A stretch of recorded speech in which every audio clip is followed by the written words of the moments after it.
my fellow beloved Kenyans with the message of Easter, and I want to wish them a happy Easter.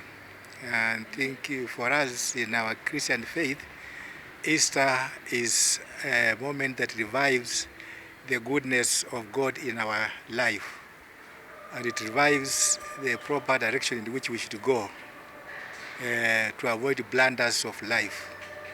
Blunders that are caused by mischievousness, that are caused by evil, that are caused by maybe behavior that is not directly human, but it destroys the human well-being.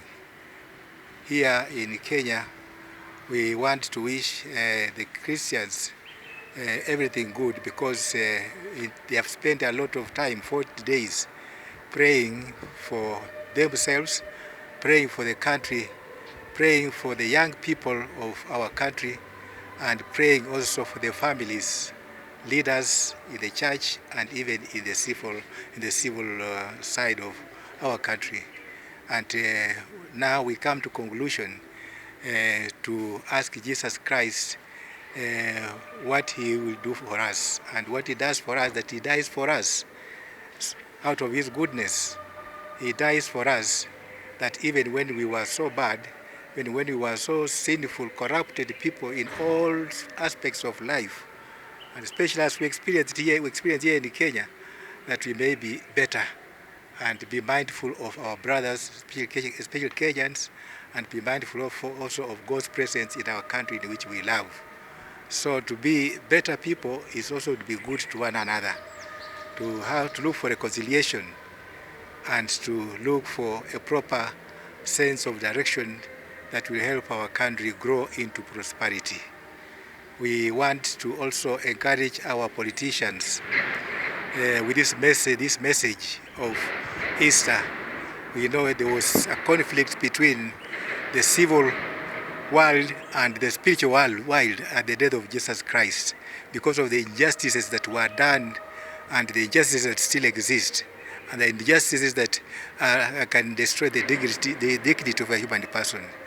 And we want to encourage our leaders to be very conscious about their sense of leadership, so that we also are responding to the call of Jesus Christ, the call of giving our human persons their integrity, and to be just to every human person for what he should be, even as a citizen, as they manage the country.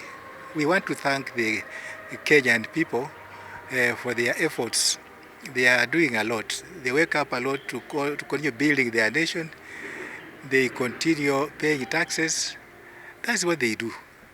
And I want to encourage them not to say, serikali's idea, hapana. We want to say, we have done our part. And what can you do, the government? Because the money you have got, the taxes, is also on their part to do for the Kenyans as such. So it's not the question of serikali's idea, but also we ask the government to help, so that they do their part and we do our part. That's what Christ did. He did his part, and he told us, now you do your part. Salvation, to be born, you are born without your cooperation. But to live well and to survive well, and even to die and to be saved, you have to cooperate with the Creator God. So let us do this, that as we live as Kenyans, we have a newness in us in this moment of Easter, the newness that will bring us together, the newness that will determine determine our responsibilities in the country, that we do them without counting on the cost of how much it is for us, but also the other part also to do it, not because they are doing it for us, but they are doing it also their responsibility to grow the nation and to save and serve the people of Kenya. So that's the message of Christ.